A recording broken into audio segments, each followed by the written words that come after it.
firstly, I just want to say thank you again to everyone for being here. Um, my name's Michael Brady. If you've been at a Perspectiva event at any time in the last year, you may have seen me before.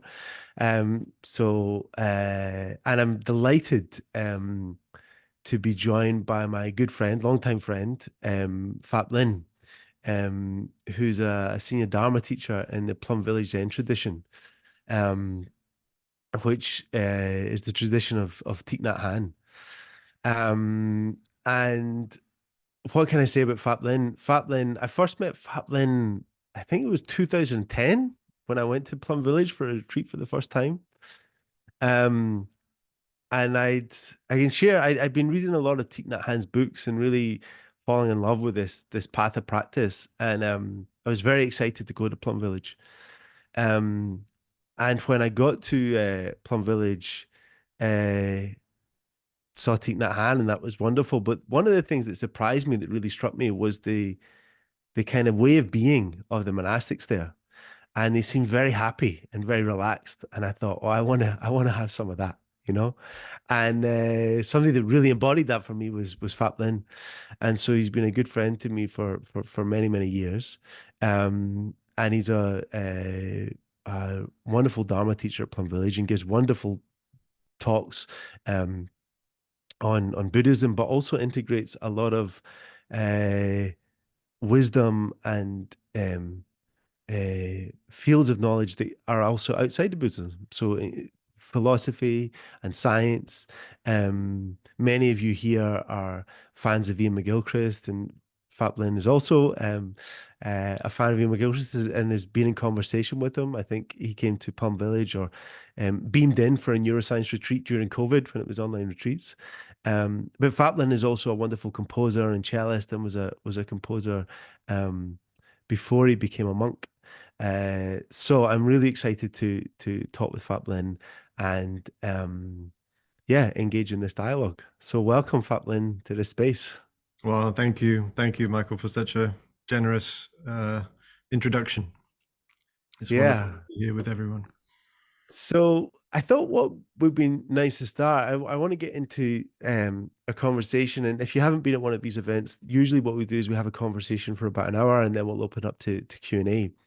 What I'd like to do today is actually start a little bit differently.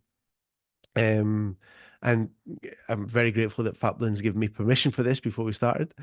So what I'd like to do is we're going to start with a little short practice that Phap Linh will guide us in, just a few minutes, 3 or 4 minutes, just to bring us into a kind of a quality of awareness and attention.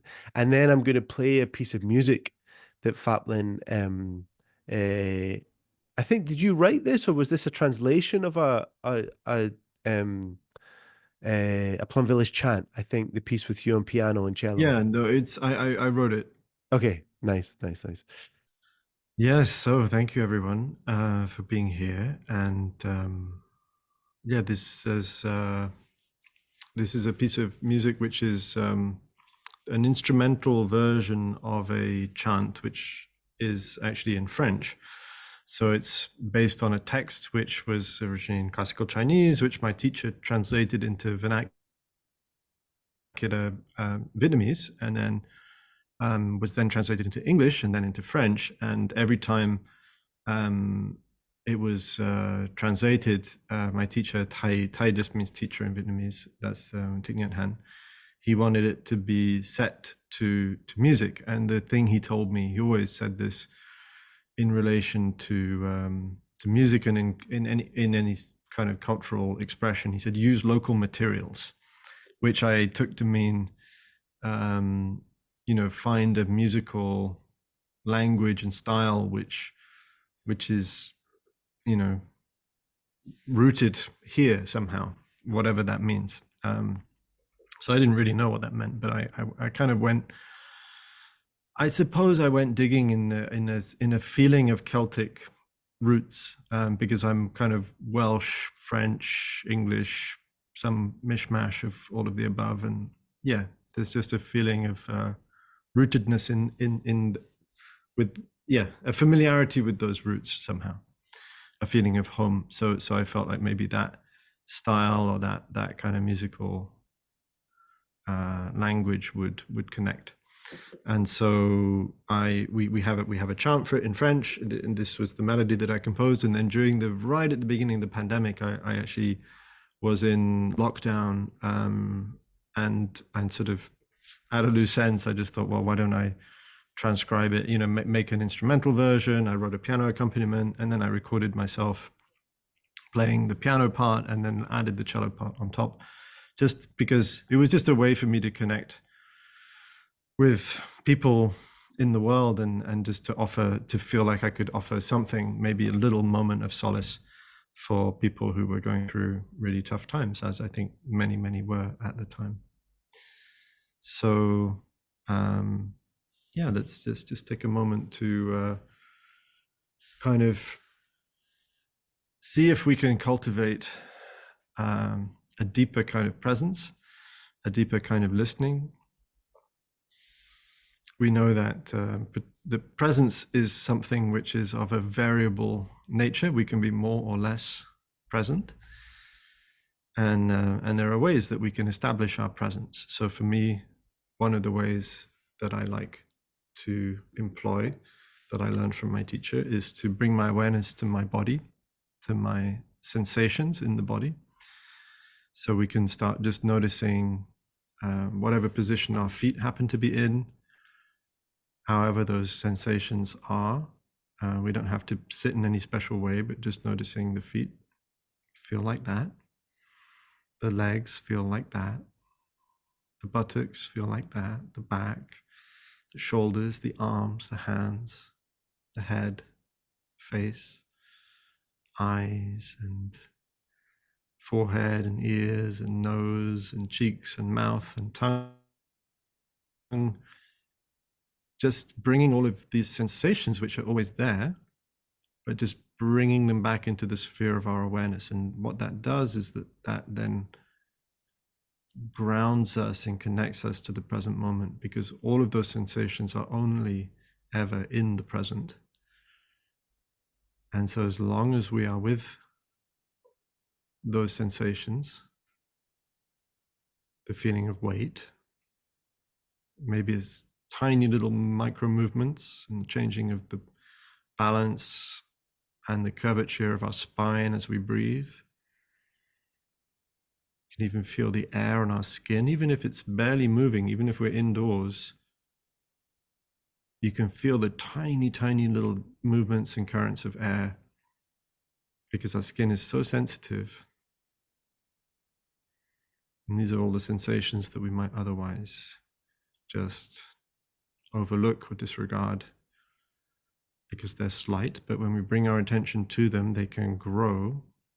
And we may realize, oh, even if there's a little bit of tension, there might be a little bit of pain somewhere in the body, but overall, perhaps it can be quite pleasant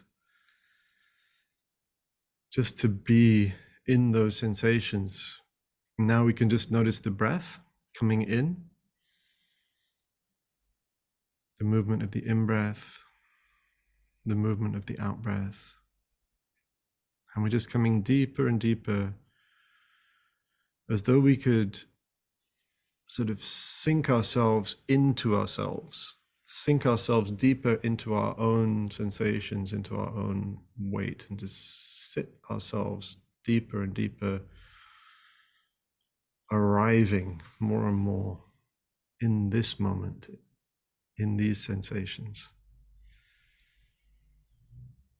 And I suggest as we turn on the music, maybe just allow yourself to just keep the little thread of awareness of the breath coming in and coming out.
Mm.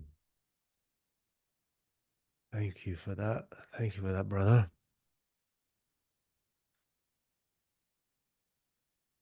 Feel I need a little bit of time.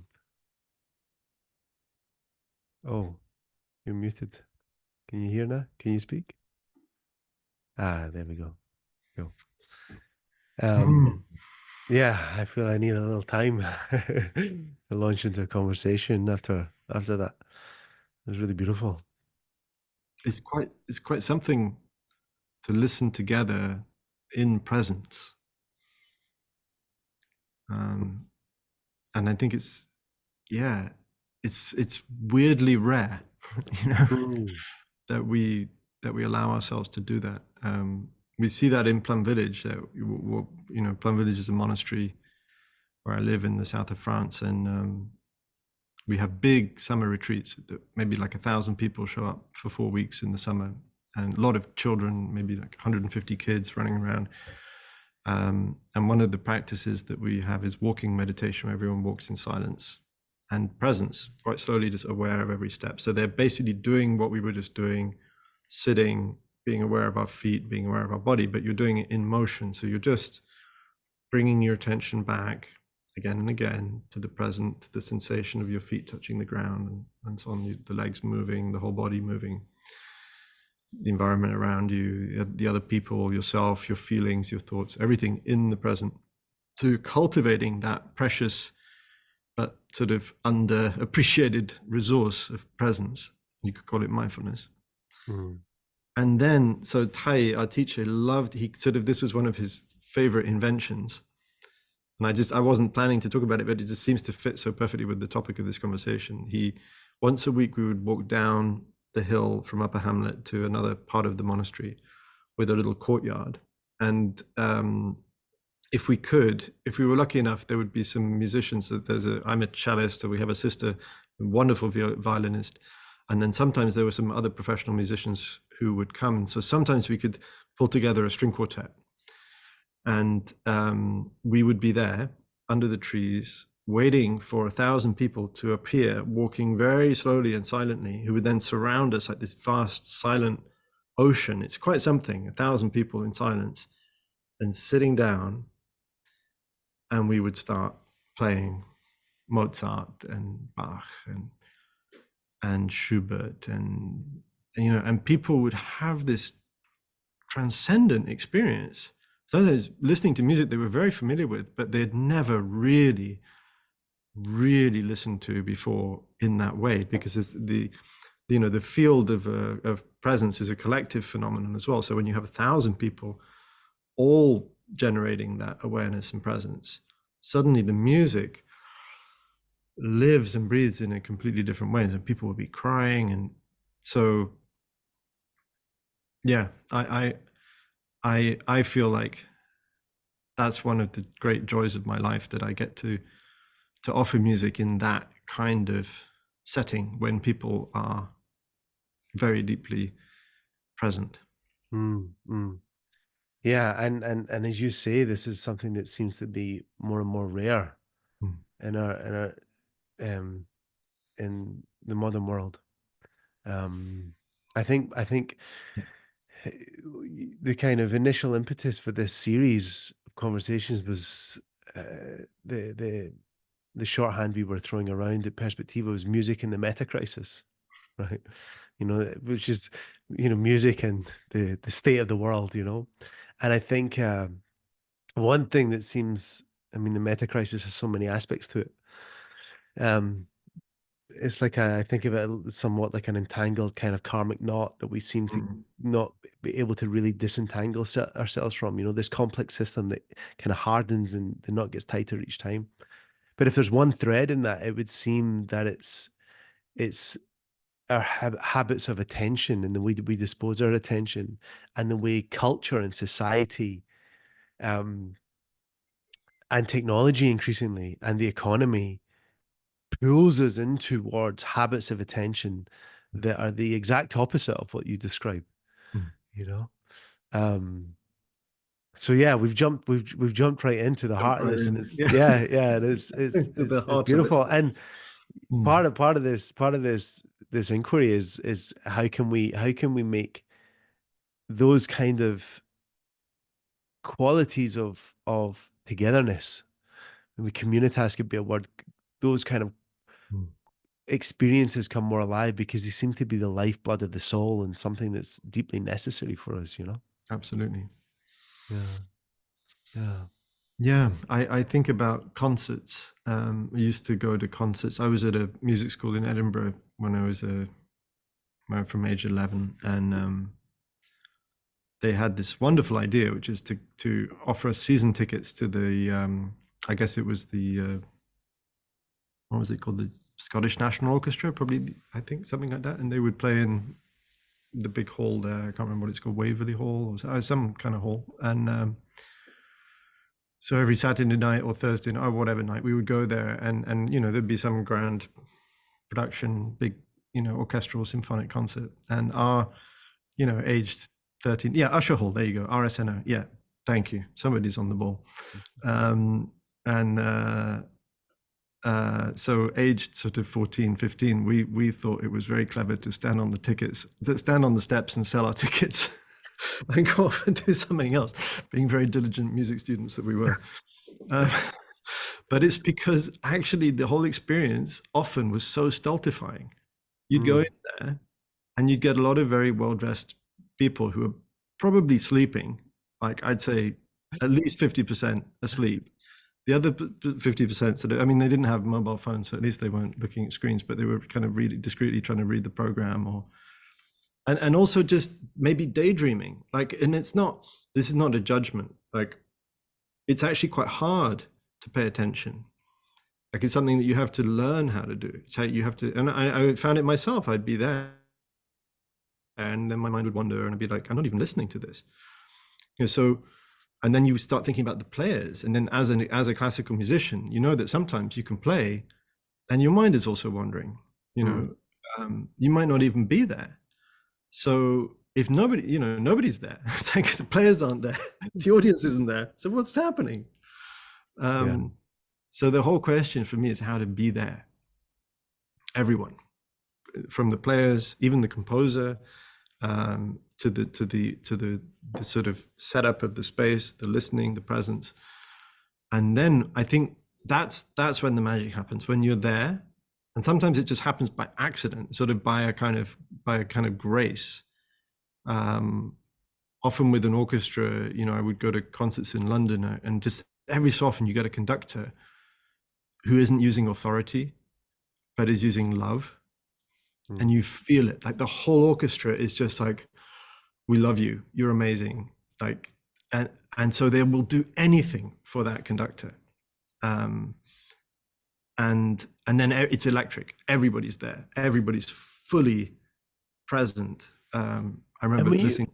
When you say the conductor is using love, Phap Linh, are you talking about, how is that expressing itself? Like, is that a love and a care for the musicians? Is that a love for the music? Are they kind of in a flow and a symbiosis with the music?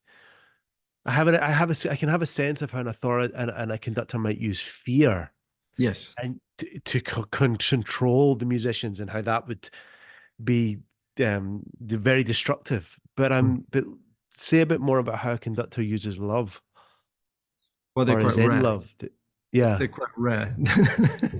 Because I think my sense of it is quite hard as a conductor. You're put in this position, and the expectation, I mean, the whole culture is a little bit driven towards authority. This is your interpretation. You're going to take control of the orchestra. They're your instrument to play with. And, so it can be it's a culture also that feeds the ego, that builds up the persona. It's quite male dominated. It's quite there's a lot of power plays in that, but every so often you get lucky and somebody has just transcended all of that and is there kind of just for the right reasons. From a love for the music, from a kind of something transcendent, something spiritual, but maybe they wouldn't even say it like that. Maybe it's not consciously thought of as being a spiritual thing, but it is a spiritual thing for me. And just like when there's respect and generosity and kindness, in the rehearsals, in the way of treating each other. And suddenly you get into this positive dynamic. A lot of my classical musician friends actually find themselves much happier being session musicians for pop artists, because they can often, it's not always the case, but often they find it's just they just treat you much better. Everyone's kinder. There's less pressure. And classical music can be a very violent, emotionally abusive world. Anyway, kind of going off on a tangent there, but well, I'm curious. I mean, yeah, I mean, it maybe can bring us back, because where I wanted to start was you were obviously a composer before you were a monk, and for most people, being a composer as a profession, well, for some people, could be like a dream life. Like, you get paid to create art. Why would you give that up to become a monk? Right. So that's my question. That's my question to you. Why that's a did good you? one. Yeah. Yeah, That's why did you become a monk? And especially, did you feel it? Did you feel with that you were leaving music behind, or was that a fear for you? Yeah, it's a really good question. I see it as being fundamentally because of a kind of very deep stubbornness in me. I didn't really I wouldn't have put it like this at the time, but now looking back, I realized that I can trace this stubbornness back to when I was a child. And there was just a complete refusal in me to participate in certain kinds of music. So when I felt like it's just for the sake of showing off, technical, facility, kind of, musical bravura, Yeah. totally uninterested. Just, I don't care. I just like, no, sorry, it just leaves me completely cold. When people started talking to me, and this is like a hothouse kind of music school where you're supposed to go off and become a soloist, and they start talking about the music industry. I was probably 13 when I first heard that term, and I was just like, no, sorry, I don't know what you're talking about, but that has nothing to do with whatever it is that I'm going to do, and I have no idea what I'm going to do. I'm just not going to do that. So this just total refusal to participate in this kind of sausage factory thing of you're going to get technically brilliant, you're going to pass all the things, you're going to win the competitions, you're going to do the stuff, and you're going to compete, you're going to be the best. No, I don't care. I'm not interested. That's not what I'm doing. I don't really know what I am doing, but I just know that it's not that. And so when I actually got to sort of university age, I think another aspect of that refusal was actually I turned away from music. I said I just don't want to do it in the way that it's being offered to me, because there was a pathway. It was probably like chamber music or something like that. There was definitely a pathway. But I just didn't like it. It was too competitive. It was too mean. It was too. I didn't feel the love. I didn't feel the care, and what I would now call spirituality. I wouldn't have called it that then, and I wouldn't have known how to characterize what I was looking for. But I knew its absence. I didn't know what it was in a positive sense. I just knew the lack, and I wasn't interested. So then I switched. I studied mathematics, which maybe seems like an odd choice, but I felt like I was trying to find out what's at the root of it all. I know that seems a bit arrogant, but it's kind of like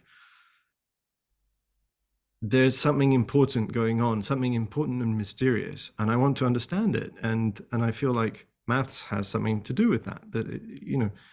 It's very deeply enmeshed in the nature of things, time, space, and consciousness. So I want to try to understand it. But then I go to Cambridge and find it's dry as dust, completely, no room for creativity. It's again quite like, yeah, just kind of ended up sticking in my craw, as it were. Just like a similar kind of competitive, yeah, hard, kind of egoic driven space. Yeah, and again, and at some point, just another sausage factory, and now for the city. So all of the best mathematicians of my generation ended up being quants in hedge funds. Mm, Like literally, many of my friends who were just absolutely incredible mathematicians, instead of being drawn into a love of ideas and research, they end up just being pulled into the city. mm, And so I felt like, again, there's something wrong. So I graduated. I was going to then come back and do the master's thing or whatever, to preparing for a PhD. But again, I had this moment of revulsion. I just don't want to engage. I just don't feel like that's the kind of thing I want to do. So then went back to music, and I more or less just in the summer just sort of started calling my friends and saying, I'm a composer, which I plainly wasn't.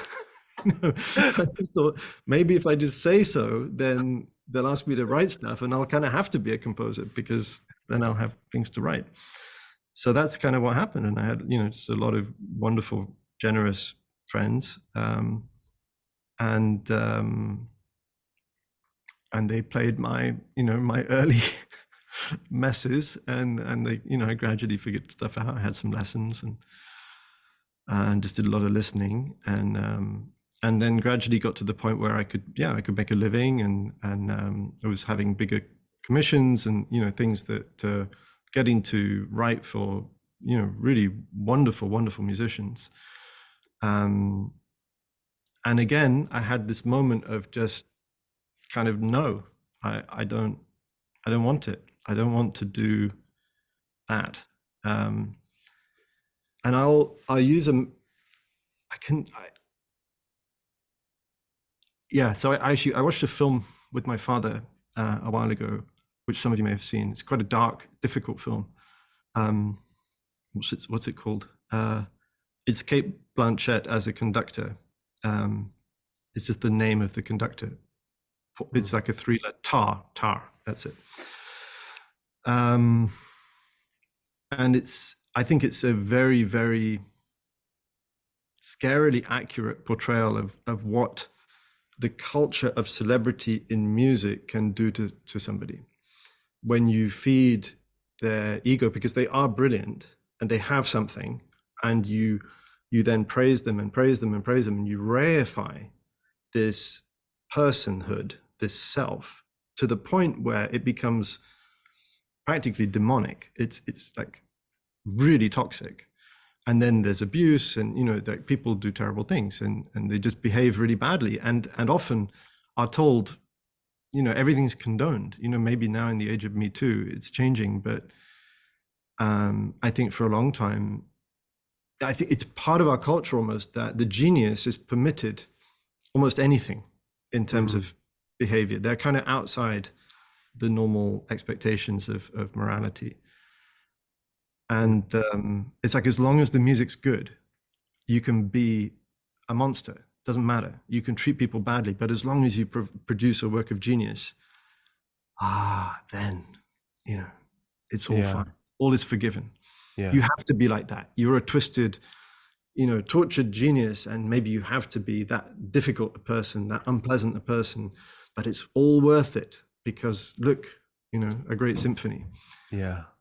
And I just felt like I wasn't anywhere near that level, but I just felt the beginning of that. And it was around me and it was in me. I felt like I was being encouraged to compete, first of all. I was being told that I was the one writing the music. And that might seem like, well, of course you were the one writing the music. But from my point of view as a meditator, it was very clear to me in the present moment experience of putting notes on the page, that there was no me doing anything, right? There was a whole system of clouds, trees, earth, ancestors, something mysterious, and music would come, and I'd be like, well, I'll just try to get it down there without messing it up. But I never felt like I wrote this. I always felt like, no, I'm the one who put my kind of grubby paw prints on it, and I distorted it, and I hope like something survived the process, but I didn't write it. You know, that's how I Yeah. felt. And I would say things like that to people, and they'd look at me like I was an idiot. They'd be like, or they'd ask me to write, those program blurbs, and you'd have to say what your inspiration was for the music, and I would always write things like, "Oh, I didn't write this," you know.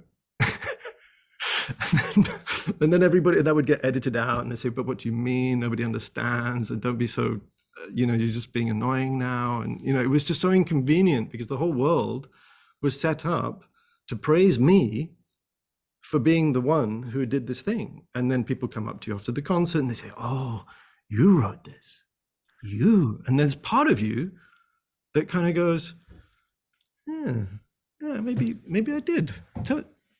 Tell me once more, Lachlan. Yeah, yeah. Actually, I did. Yeah. I did write. And part of you likes it. You're kind of like, yeah. Tell me once more. And But you were already getting a kind of an allergy, like you were having some yeah. kind of awareness in yourself that Oh, no, I don't want to go in this direction. And it's this is quite young in your kind of like Dharma life, so to speak. yeah. But you're already get that awareness. Well, I was very lucky that I went to Plum Village the first time when I was 19. So I was at Cambridge. I was still doing the maths thing, and it kind of got me through Cambridge. And I went to Plum Village at least a couple of times a year. And so by the time I started becoming, getting into that, I was doing bigger concerts, and as a composer, I was 25-ish, 26, and so by then I was doing longer retreats in Plum Village. I was meditating quite regularly. And so it was really like an important part of my life, my daily lived experience. And so thanks to that, really thanks to that, I had the capacity to compare two kinds of happiness, I suppose. So one was the happiness of being praised or being acclaimed or being recognized or being, just sort of like, yeah, great. People, it was like one particular moment, which I think I've talked about before, maybe with you, is the moment of just taking a bow at the end of a concert. So it's a big concert. I've been working on this piece for a long time. The audience loved it. It's like a standing ovation. You go up, you take your bow, and it's a thrill for sure. It's a rush. But it was very interesting because I'd just come from Plum Village for this concert. And so the sensitivity was quite high. So I could taste like, oh, I'm enjoying this, but I already want more. I could already feel it's a rush, but it's already not enough. And I know it's not going to last very long, probably about 5 seconds. And I'm going to want another hit. Somebody's going to have to tell me again why it was so great. And at the same time, I could compare with my inner experience of sitting meditation, primarily sitting meditation for me, where I knew I could basically have fulfillment, well-being, freedom for nothing, for free, without needing anything or anyone, not dependent on anything. And it's so different. And I could feel like here is a well-being that does me no harm, and in fact is just a kind of balm to my soul. And here is a kind of thing that is called happiness, but it's actually just a poison. It's a drug. There's an interesting fact, then, just to step back a little bit, what I hear in your story is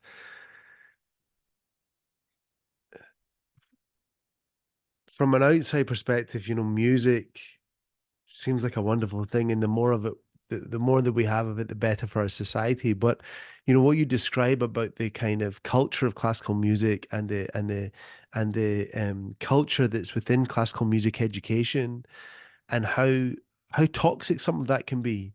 And then also you talk about this movement towards studying math, which springs from something that's very beautiful, that just this natural human desire to understand life, to understand reality, to get closer.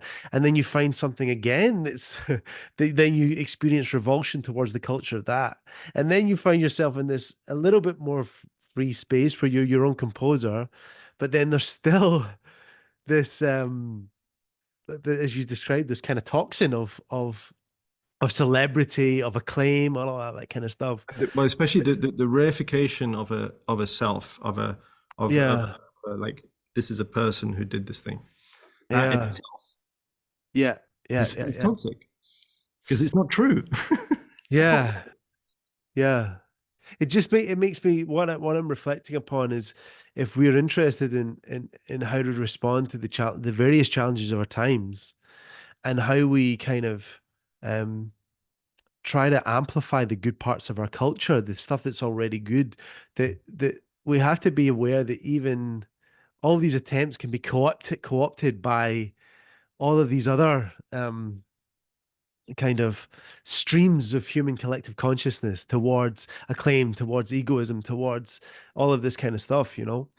I think, Um, yeah, I mean, that's capitalism's major skill set in a sense. It's appropriation, yeah, appropriation, decontextualization, commodification, yeah, denaturalization. It's brilliant. Does it yeah. very well, very effective. And so can you tell us a little bit about your um conscious that there might be many people who've never been to Plum Village, who don't know Plum Village, who doesn't know anything about that. So could you say a little bit about life at Plum Village and your life at Plum Village and what it's like and what the practice is and what the orientation is and yeah, that kind of thing. Yeah, We can dive a little bit more into the music after that. sure. Yeah. So Plum Village is a monastery. It's a Zen Buddhist monastery in the Vietnamese Zen tradition, founded by my teacher, Thich Nhat Hanh. When he was exiled from Vietnam, he was eventually given French nationality, and he was able to establish himself there. And initially, it was just set up as more or less like a refugee camp because it was in the middle of the boat people crisis, and France was at that time being quite generous in receiving Vietnamese refugees. But then they were kind of rootless, and so my teacher wanted to create a place where they could, where their kids could learn Vietnamese, where they could learn Vietnamese songs and dances and just be connected to their roots and their culture, as well as Buddhism and the practice of Buddhism. And but it was so magnetic that Westerners started arriving, and people just sort of started begging my teacher to teach and to ordain them as monastics. And eventually, he sort of relented. He refused for a long time, and then eventually he said, "Okay," and he started ordaining people as monastics. And then he had a kind of vision for, well, maybe this society does actually need monasticism. Maybe monasticism can play a role in healing some of the brokenness. And it's important, I think, to put it in the context of the war in Vietnam, which there is not called the Vietnam War; it's called the American War for obvious reasons. So I think my teacher's peace activism was directed at trying to understand what is the root cause of this war, of this violence. And so when he came to the West and he went to visit the Pope and he went to visit Robert McNamara and Martin Luther King and many other people, and was trying to understand the consciousness. Why was America engaged in this war? What was the root of this violence? And so all of his peace activism also operates on a very long time scale. So people were a little bit confused when he founded Plum Village and thought, oh, is Thai no longer doing engaged Buddhism? But no, like this Plum Village, the monastery, founding a monastery in the West, is Thai's peace activism, because he's saying you need more people like this who are trained not to react in a situation of conflict, who are trained not to take sides, who can help people to reconcile and get over their anger and their hatred, who can get over the anger and the hatred in their own hearts, who can heal their own sort of deep-rooted ancestral legacies of suffering.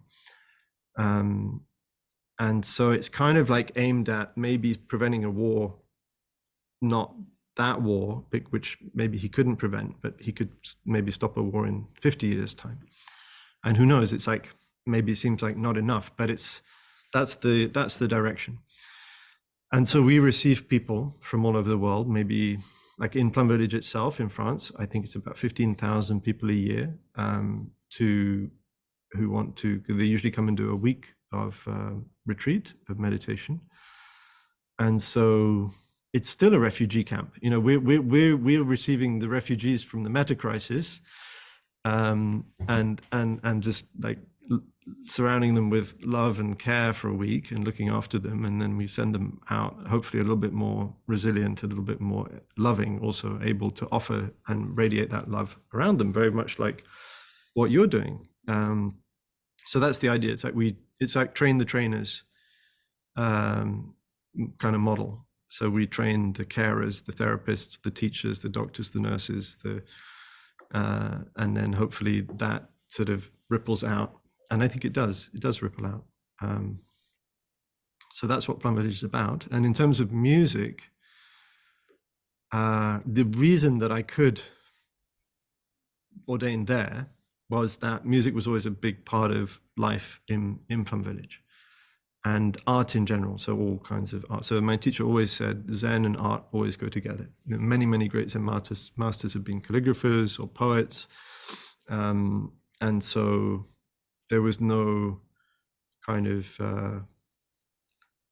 dislocation. You know, it's not a separate thing. It's actually going deeper into the thing that I really want to do, which is music, but in a particular way. So having said that, it still wasn't easy, because I knew to some extent, and even maybe to a great extent, I would have to give it up. Right. So I'd have to give it up at the professional level that I was accustomed to, like working with the highest, you know, the greatest musicians, young musicians of our era, and just that very intense, high level kind of, I mean, there was a very joyous aspect to that, which I had to renounce. And so it's kind of like, okay, so now I'm doing music, but it's with an out of tune guitar, with, you know, one string missing, and 100 people who've never been trained to sing and don't know how to read music. So here we go, you know.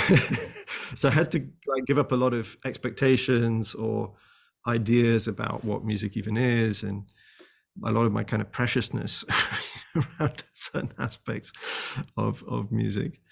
But I also, and also just in the monastic training, there's a kind of, like a big part of it is just becoming a beginner again, like humbling yourself, becoming the one who doesn't know, rather than the one who knows or thinks he knows lots of things. So maybe right at the beginning, there's a kind of like, it's better actually if I don't play. I don't want to immediately be seen as somebody who's very capable at something or has a talent, because then that makes me, you know, again, I'm still back in this whole ego game. So I have to kind of just be really, really simple for as long as I can, and just, you know, cook, clean, wash up, sweep, just do everything, all the normal monastery stuff. And hopefully that can start to transform some of the bad habits that I was accumulating otherwise. Yeah, it's interesting what that point about Ty said about Zen and art being, you know, not separate. It seems like in our culture in the West, you're probably familiar with the book Consilience by E.O. Wilson, about the kind of jumping together of knowledge, and he had this idea, just for those of you who don't know, that there's going to be a kind of a knitting together, a coming together of different streams of knowledge. Whereas for most of maybe the last 500 years or so, the West has kind of fractionated out the knowledge and specialize. And it seems that we've done that as well, not just with our endeavors in knowledge in the university, but also with culture more generally. You know, so you have religion here, and then you have art here, and then you have commerce and forms of economic activity here, and it's all kind of split up. In Plum Village, what's interesting is the art and the spiritual practice are much more woven together, as mutually supportive and affording of each other, which is quite alien to, I think, in for us in the West. Yes, I mean there has been a kind of secularization of music, obviously, and in a way, importantly so, like a separation of music from a kind of um, uh, from dogma. So maybe there was a good thing happening there, but there's also a great loss, which is the professionalization. You then go in the direction of the professionalization of music, and this culture of celebrity and genius and so on. So there's kind of pluses and minuses. I mean, when I say that something is lost, what I'm thinking of in particular is the kind of anonymity that was afforded to maybe the monks who wrote the great Gregorian chants. Almost nobody knows their names, you know, and it didn't matter. It was just the purity of that offering to God, and the lifting up of the spirit in that act of music was so far removed from kind of, personality and the cult of celebrity. There's something very protected, because as a monastic, you're not dependent on earning an income, becoming famous, having a reputation, having a following. I'm talking now in the modern age. There's something very privileged actually about what you can do as a monastic, because you don't have to make a living, and you don't have to be famous. You don't have to succeed. You don't really have to. You don't have to engage in the whole capitalist enterprise. Not to say that some monastics do, but you don't have to. And so that's what I'm really fascinated by this possibility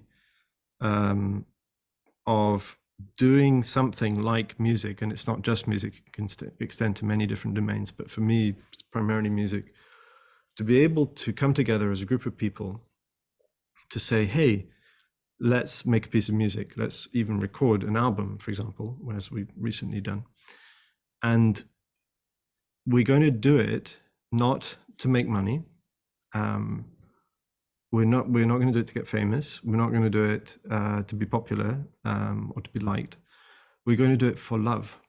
We're going to do it because we believe that a certain kind of music made in a certain kind of way can help. It can just help people to feel better.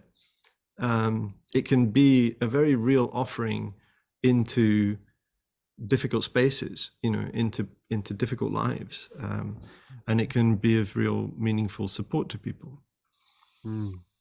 And when there's that purity of intention, I don't know, for me that's very, very special. Now of course you can do that, and I think many great artists do that. They are in service, but it's much more difficult when you're not a monastic, because you do then have to pay the bills, and you do have to make a living, and you do have to get a following, and so there's always going to be a pressure sort of pushing you in that direction, and you have to be very strong actually to sort of retain your real reason why, like why you want to do it, what's the point of it all. And so then for us as a monastic community now, in a sort of more engaged sense, what we want to do is to start offering retreats for artists to support them in making art of all kinds, for maybe this, what I would call a deeper reason, and which is probably more resonant with their original intention, maybe even as a child, that wish to sing, to create, to celebrate, to paint, to dance, to write, whatever. It's very, very pure, and I think it needs a lot of protection. So, and in a way, with the monastic life, there are all these conditions that you see that support the monastic being able to do creative work, artistic work in perhaps as you say, a deeper, purer way. And it sounds like what you're describing is we need to find ways to create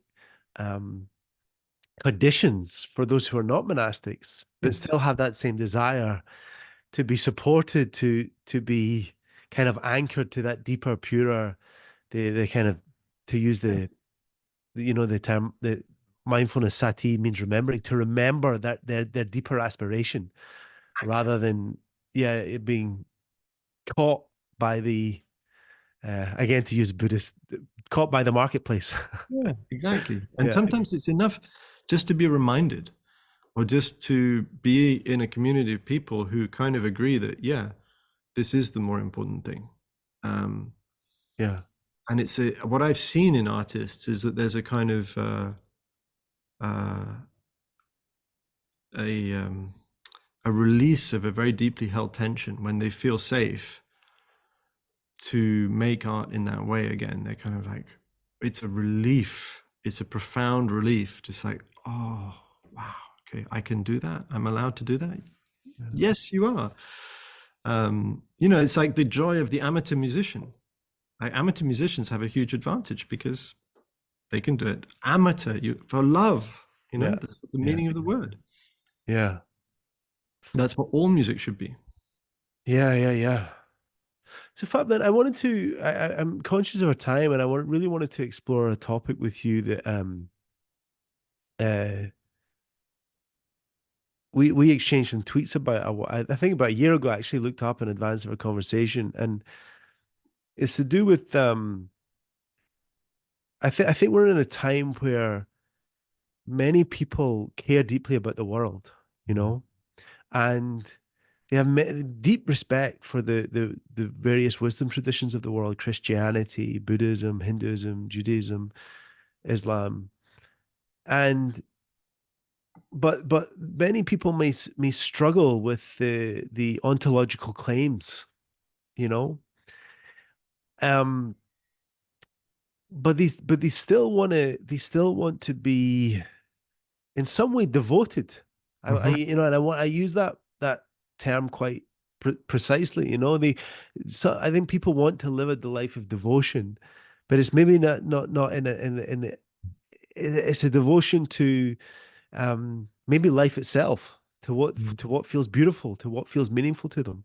Mm. Um, these a lot of times these people are described as spiritual but not religious, and I want to in one of this tweet that, and it caught my eye from you because you said something about what we need is this ontological openness, and it strikes me that Zen is I think all of the world's wisdom traditions have this kind of quality of them when you get into the mysticism and the Or yes. yeah, but Zen seems to be particularly um well developed as a kind of almost explicitly being like, yeah, you know, we see when you think you've grasped the final truth, you know, take that That's hand, give when, yourself a slap, and go yeah, back and sit again, you know.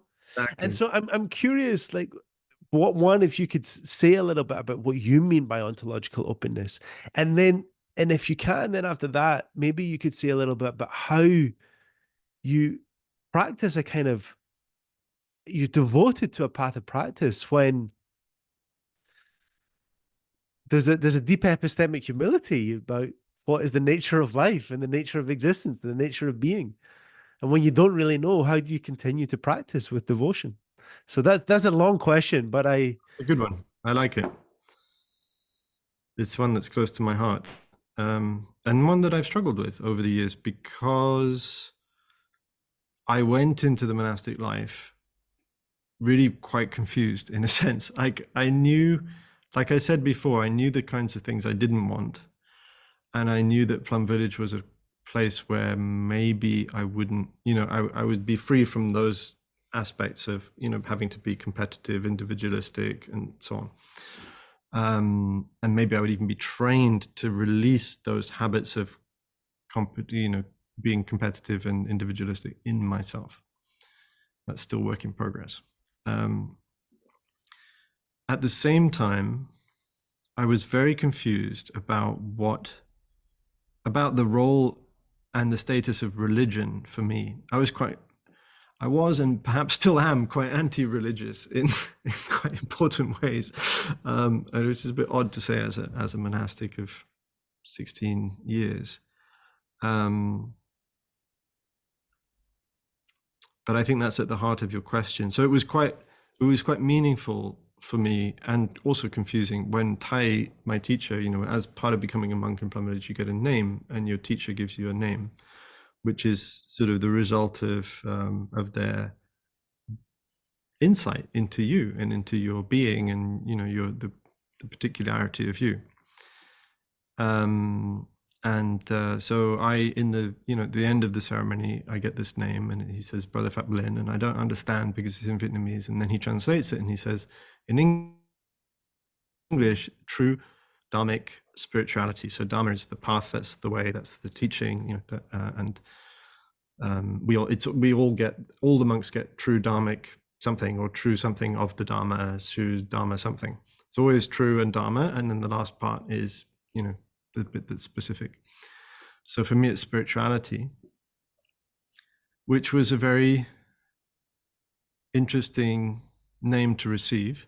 And I received it almost physically. I really felt it as like I don't know how to say it. It was like a structure, like a three-dimensional something, like a waveform that just entered into my being and began to heal. I could feel it knitting together this deep wound that I didn't even know I had. Until the moment it started to heal, I didn't know that I had this gash in my being that I now see as being the corrosive action of scientific materialism, basically, of a kind of skeptical outlook, and the overuse and the over-reliance of rationality in a domain where it's not applicable, which is the realm of the mystery of the divine, of spirituality. So I was trying to assess spiritual truths with rational means, which are completely inappropriate to the task. But I didn't know that. So I was doing my best to skeptically and rationally decide, is there just matter, right? Just bits of stuff meaninglessly bouncing off each other, and kind of like just some giant universal clockwork, meaningless, pointless, soulless, indifferent. And we would be part of that. We would also be mechanisms within that view. This is a sort of, I'm sure this audience is very familiar with this from Irma Gilchrist's wonderful work. But for me, it was really the result of reading Richard Dawkins, aged 14, and at the time not being able to argue against it. So then taking it on, because I just, out of sort of an attempt at intellectual rigor and honesty, I was like, well, I don't have the means to disprove it. So I have to then apply it to myself and to my life. But that's a very, very painful thing to do. Age 14, I was telling myself, I am just a biological machine. I am a mechanism whose sole purpose, it doesn't even have a purpose. It just accidentally is structured in a way that seeks to maximize its chances of reproduction, right? And everything else is actually just a sort of higher level abstraction of that fundamental thing. So kindness, altruism, generosity, love, none of those things are real. They're all fake. They're fake in me. When I feel kind, I'm not being kind. I'm just trying to seek, sexual status, basically, in some very distantly abstracted way. That's what I told myself. And it's so brutal. It's so painful as a way to live, as a thing to believe that that's what we are. So there I am, and I get this name, and I suddenly realize, like, okay, this person that I trust possibly more than myself, Tai, is saying, A, spirituality is something real. B, you can somehow have something to do with it.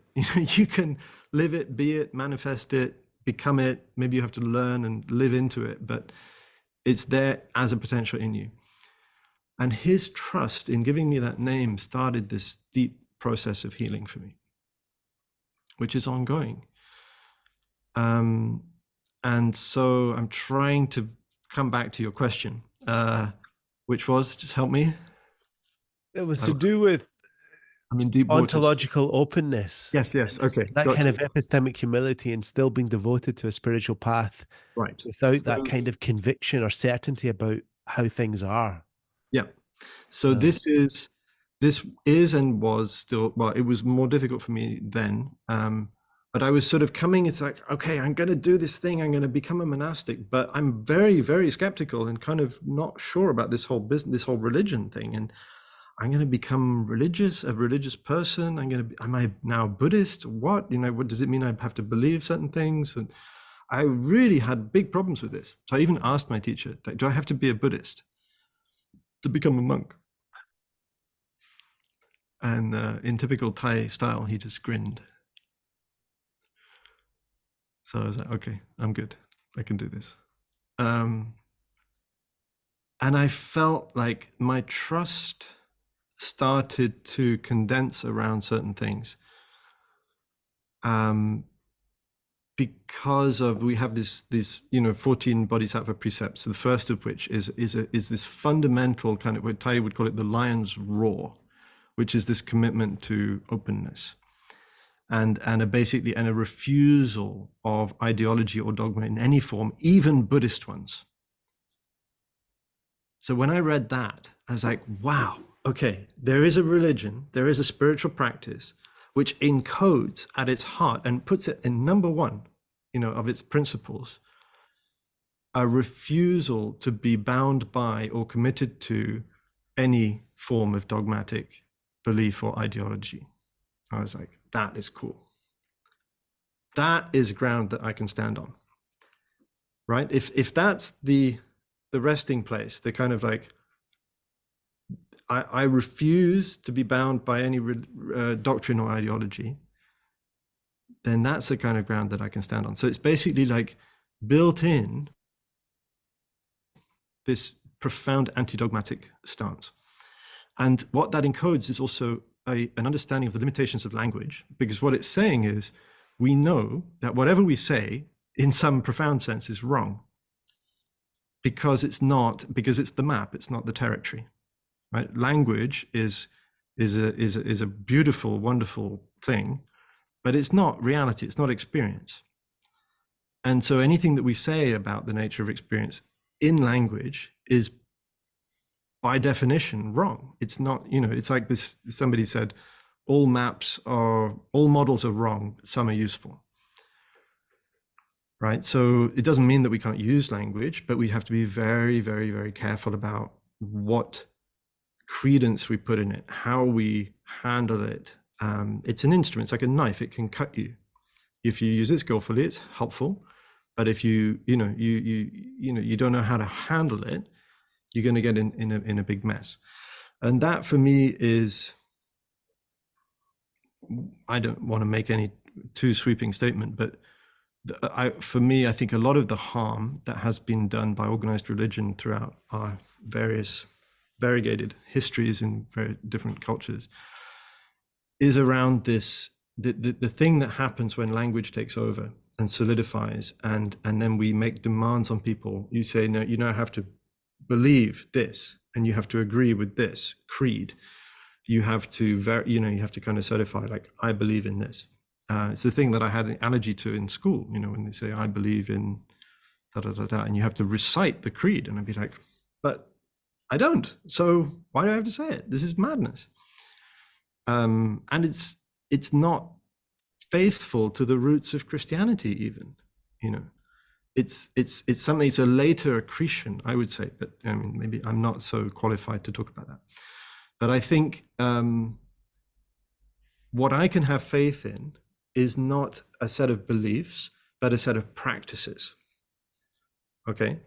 Because the practices are means that are offered to us to help us to disentangle ourselves from our hidden assumptions and views and beliefs. So they're basically heuristics. They're not treated as holy or absolute truths, right? They're treated as temporary, changeable, upgradable, work in progress. It's like, well, we found that by paying attention to your breath, something happens, which is that you start to, the mind can settle we can move from the verbal sort of narrating experience into a more direct felt sense, experience of life. And then we can move into the direct felt sense of the roiling world of emotions. And then we can move into the direct perception of the, at the speed of thought in the present moment without being swept up in those thoughts. And then we can kind of observe the process and the arising of the subject and object of consciousness coming together in every moment. We can observe that directly. And that all starts by just like paying attention to your breath and your body. It is a method, it's a praxis, right? It's not a belief system. You see what I mean? Yeah. But I can have faith in that. Why? Because I can verify it for myself. Yeah. I can do it. And I've done it thousands and thousands and thousands of times. And it continues to bear fruit. So that is something I can absolutely have faith in. And the experience is the verification, the direct knowing. Only that. Yeah. Yeah. And what I love is a practice and a community life, like you could call it, like John Vervaeke calls it, an ecology of practice. I really like that phrase. Yeah. Where you can start to see that every aspect of that community life is articulated, is sort of set up to facilitate that freedom from views, dogmas, and beliefs, and that constant reminder to come back and verify for yourself in kind of what I call the laboratory of your own present moment experience. You can do lots of experiments and you can test and see, like, is this true?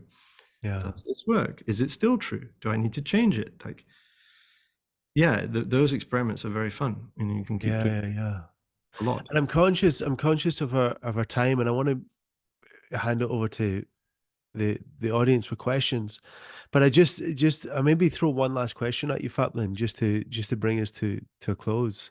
And also just to let people know why I've wandered into this area of metaphysics or ontology. Because one of the things that I'm curious about is kind of anti-ontology. Anti-ontology, yeah. There's the unontology. Yeah, unontology. That's a mouthful.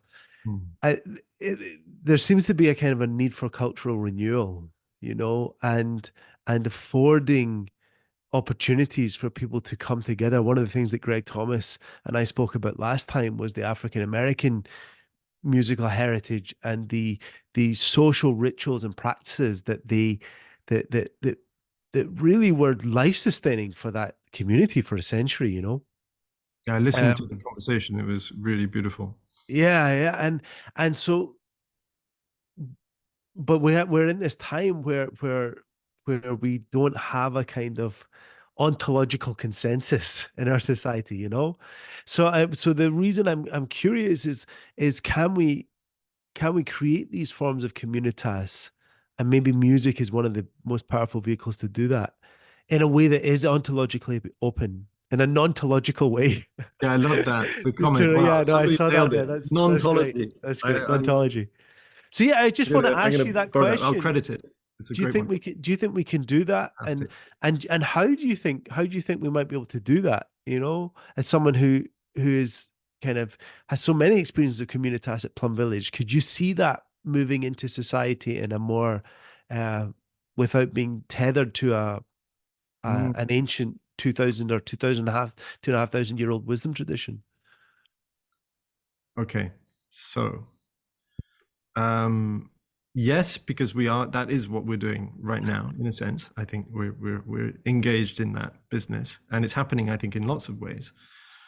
Yes, also because I think there are ways to engage with these wisdom traditions that are safe, in a sense, from dogma, like I described.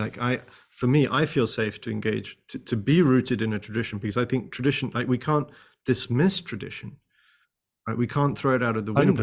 100%. Yeah. We actually, I think right now, part of the danger is kind of spiritual window shopping, or another manifestation of that is just the capitalist appropriation of even something like mindfulness and some of the most beautiful, sacred, products of human culture are now getting commodified, productified, and sold back to us in almost unrecognizable form, where they are completely separated from the ethical roots, completely separate, and so we're in a very sticky situation. So what I propose is there's this narrow path where we can receive the insights of tradition as praxis, not as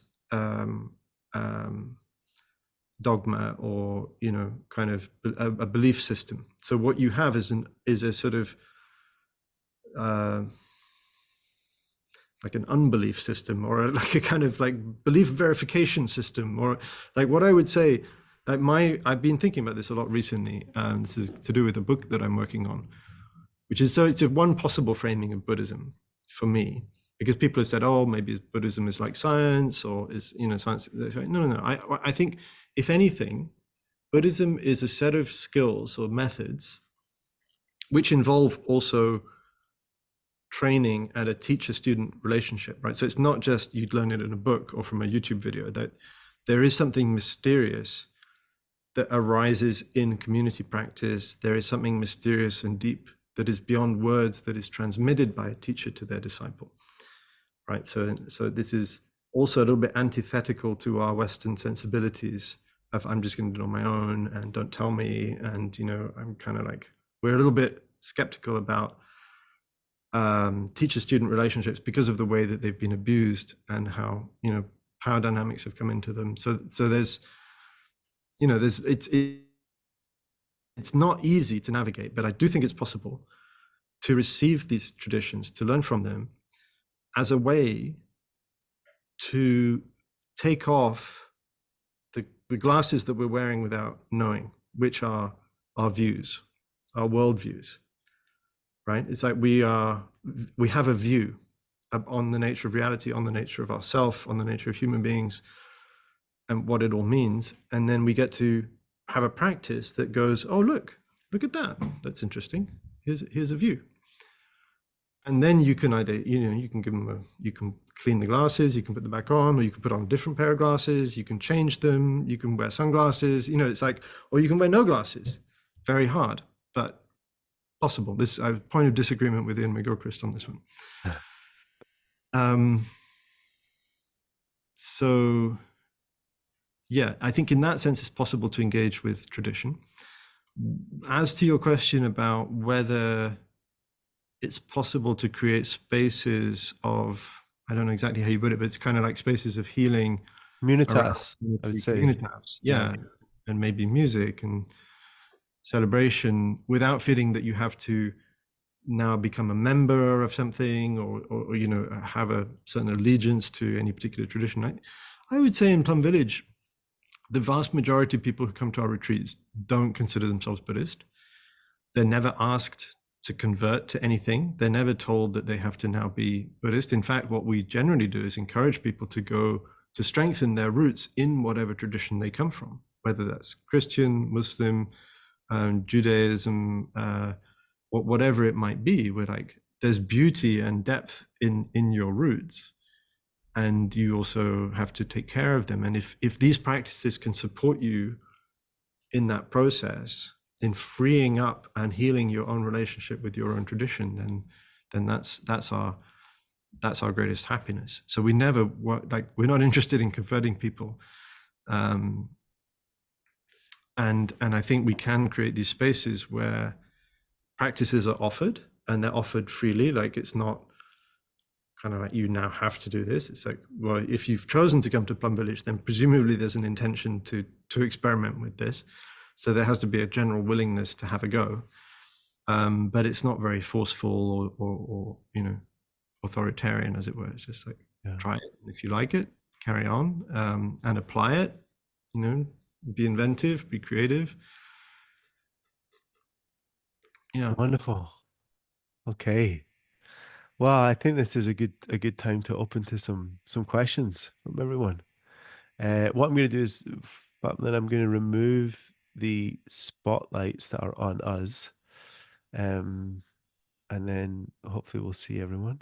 Yeah, and then if you'd like to ask a question, if you could just raise your hand, if you can do that electronically, that would be best. So you can go to the reaction function, um, down in the bottom of the toolbar, and then click raise hand. And then, yeah, you should be able to ask a question. Uh, See, there's lots of wonderful comments here that I haven't had a chance to read. What was the point of disagreement within McGilchrist? Well, it's not really a disagreement.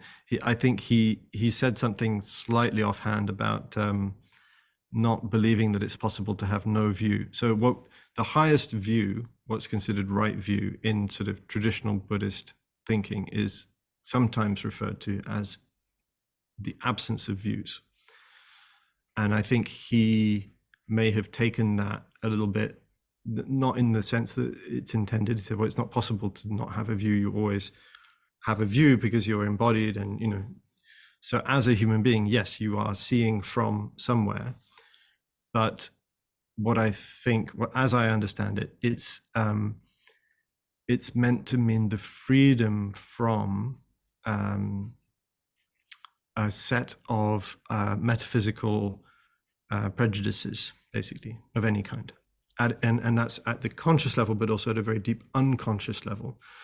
So it's basically also a freedom from language and a freedom of the kind of narration, from the narration of experience through the means of language, because language in itself encodes certain views about the nature of reality just because of the ways, the structures of grammar.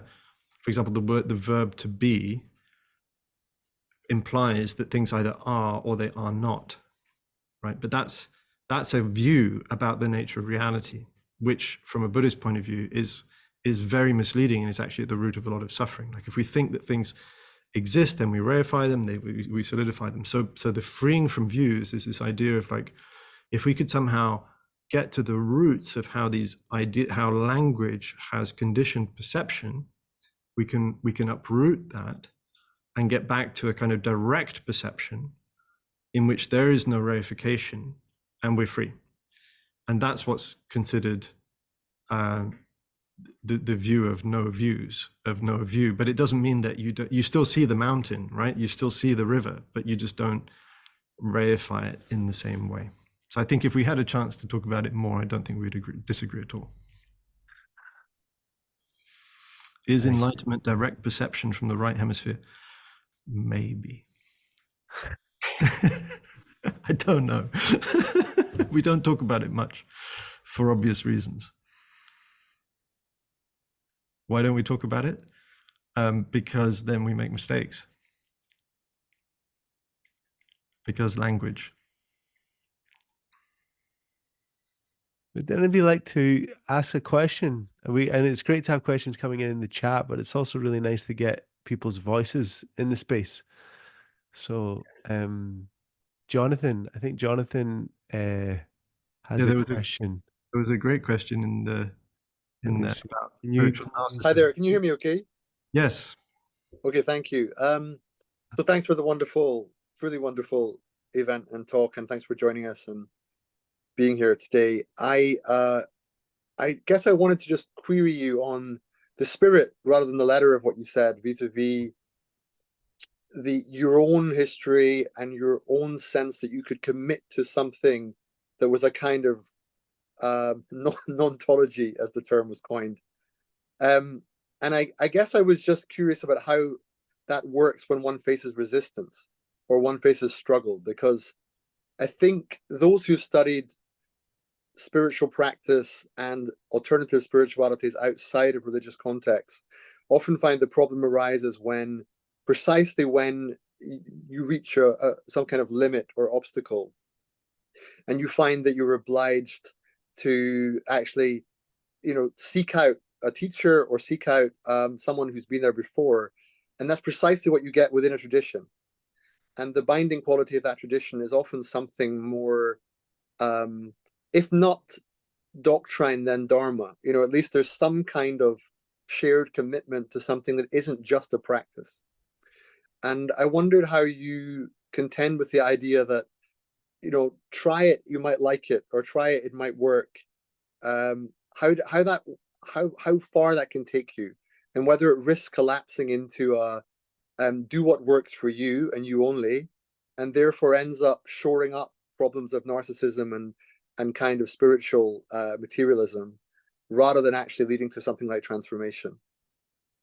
This is a great question, and it's thank you. It's one that's also close to my heart, because now, you know, as a slightly more senior monastic, I'm involved in monastic training. So I have to, you know, we receive young men in their 20s who have probably done quite a lot of spiritual window shopping, and who very much want to come and sort of try it, but without committing much to anything.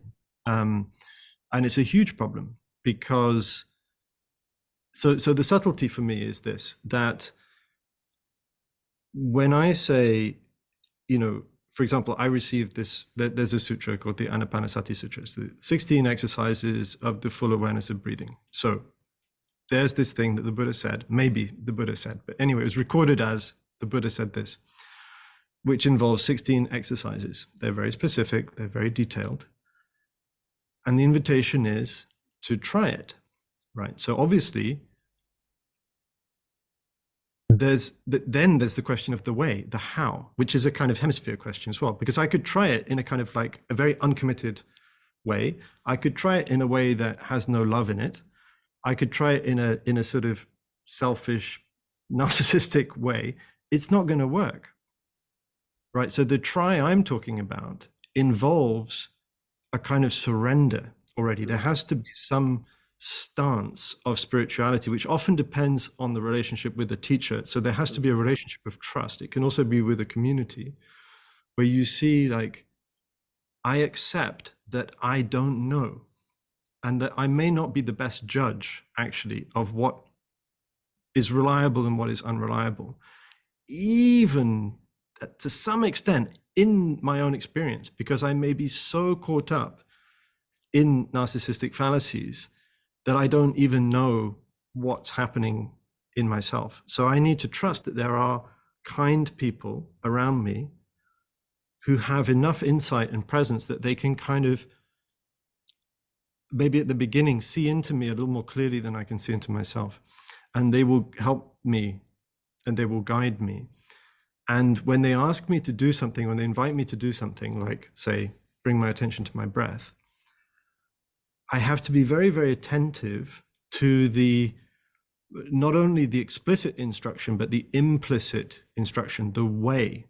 Mm-hmm. So when they say it, there's obviously the sort of syntactic content of what they're saying, but there's also the tone of speech. Mm-hmm. There's the cadence of speech. There's their energy, whatever you want, you know, whatever that means. Their being, their vibration, somehow, they're also communicating to me a way of being with my breath, which can't be written down. And I have to surrender a lot of my hostility, you know, a lot of my reactivity, a lot of my arrogance, just to start to open up to the possibility of, I really don't know, and I'm ready to be taught. So that's the stance. It's like, I am trainable. I'm sufficiently open that I now I've kind of developed a little bit of aversion, you know, not aversion, but it's kind of skepticism about the reliability of my own assessment of things. Yeah. And so I then take refuge in a teacher or in a community who has more experience on the path, and may then, and that depth of experience transcends lifetimes, because it's that teachers, and going back. So it's a very, very deep kind of experience that I'm talking about, which is then the sort of what is being transmitted.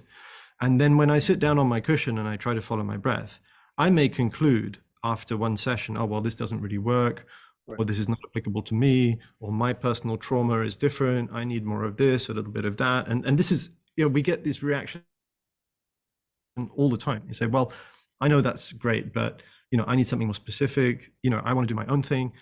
And we have to be quite firm. And what we say is, okay, so you say you tried, but I don't actually believe you. You need to try again and again and again. And there's the discipline element. You need to do it enough, and you need to do it kind of like honestly enough, and with enough of the right attitude, the sort of spiritual surrender to say, yeah, I have wholeheartedly engaged with this practice with a little bit of faith thrown in, right? But because for me, to sit there on the cushion and say, okay, so all I'm going to do is bring my attention to my in-breath and to my out-breath. And every time my mind wanders, I'm going to bring my attention back. And it's supposed to do something, but fundamentally, I don't know why. I don't know how. I don't know the mechanism. I can't understand the mechanism of why that would do anything. I have some theories, but they're basically useless. And if it doesn't work, it's probably because I didn't do it right. So it's kind of like I have to I have to suspend my disbelief in my own ability to do it. I'm more like, well, if the Buddha said it works, and all of his disciples say it worked, and my teacher says it works, it probably does work. And I kind of have to step into the void. I have to take a leap of faith at some level. I have to actually, because it's part of the working of it, and it does work, is when I believe that it's going to work. So that's when it's a bit weird, and it can sound a little bit, and then you're, getting into some sticky territory for us very rational Westerners who've grown up on skepticism. So it is hard, but then faith is a necessary component, and discipline and rigor and kind of sort of community checks and balances, and spiritual narcissism is an absolute reality that we constantly have to be alert to. Thank you. I realise I'm muted there. Thanks for the question, Jonathan. Thanks for your response, Phap Linh. I think we're just coming to a time, but I see that Kelly's raised her hand. So if we can keep it short, Kelly, I think it'd be great if we could just get one more. Go for it. Sure. Thanks so much for this inspiring conversation today. I'm a professional musician, and I am on the threshold of a transition where I'm feeling called to do music as an act of service. And I'm wondering if you have like an idea or something to be taken into consideration as I'm working with and collaborating with other artists to define what that can look like in the pedestrian sense. Like how do we set up the setting to create the conditions for the mindset to have this transcendent communal music? Excellent. Beautiful. Excellent question. Thank you. A very practical one too. I have I would say some direct experience of this in a couple of different settings. So I try to be brief. So as part of my monastic life in very early on, because I was a musician, everybody assumed that I could sing. This was not the case. If you know anything about the world of classical music, if you're instrumentalists, like singers are kind of, I don't know, they're somewhere over there, but you mainly don't talk to them, and they don't talk to you. And you certainly don't sing, which is a stupid and awful thing, because it's like, as a musician, I don't know, I think we should all be encouraged to sing. But anyway, that's another point.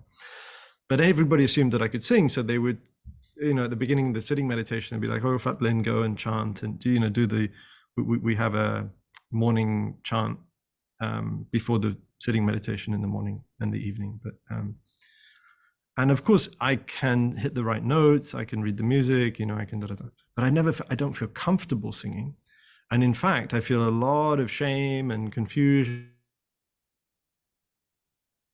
Are we connected? Yeah, I think we're back. Great. We lost you just when you were talking about feeling shame. Yeah. Singing the morning chant. Right. So I started noticing, because then, okay, so apply mindfulness, notice what's happening. Okay, I am treating this as a performance. I'm treating this as basically me being the best. I have to chant it better than anybody else. I have to do it really well. And I'm sort of expecting some praise afterwards. I'm kind of like, or at least I'm kind of waiting for it. Like if somebody's, oh, that was a really good morning chant. Like I want to know how that's just unconsciously how I'm treating it all. So I've now noticed that. Well, okay, so this whole thing is making me quite tense, and the whole thing is quite unpleasant. So let me just reframe this whole experience. What's happening here is I have a room of 150 people. They could not care less about me right now and my chant. They're just waking up. It's like 6:30 and 6 in the morning. They're just trying to have a nice sitting meditation. They're just hoping not to fall asleep, and maybe hoping to have a little insight or to feel comfortable or to feel well. So I am in service to that, or I could be. So let me put myself, I'm not important. What's important here is all of these people. What do they want? What do they need? How can I support them? I am here as their servant, really, like to just, so then my love comes up. You see, then I'm like it's like my mother seed. I just want to love them. I'm like, oh, wow, yeah, it's tough. Maybe you're not used to sitting meditation. Maybe you get distracted. Maybe you fall asleep. Like, my wish for you is to have the most wonderful, peaceful, insightful sitting meditation you've ever had in your life. That's now all I'm thinking about for these 150 people. It's like a prayer. So it's really like, talk about setting an intention, but it's literally like I would join my palms. I'd be sitting there in the dark, sitting at the bell. It's not a performance. Nobody can see me. I'm just like creating this intention. What I wish is for you, all of you, to have a wonderful, peaceful sitting meditation. And I only think about that. And then I start inviting the bell and I start chanting, and it all comes naturally and it's all very fluid. I'm not worried about it because I maintain my concentration throughout the whole chant on these people's experience, not mine. And I found every single time I managed to remember that, to reframe like what's even happening, who it's about, what it's for, everything works better.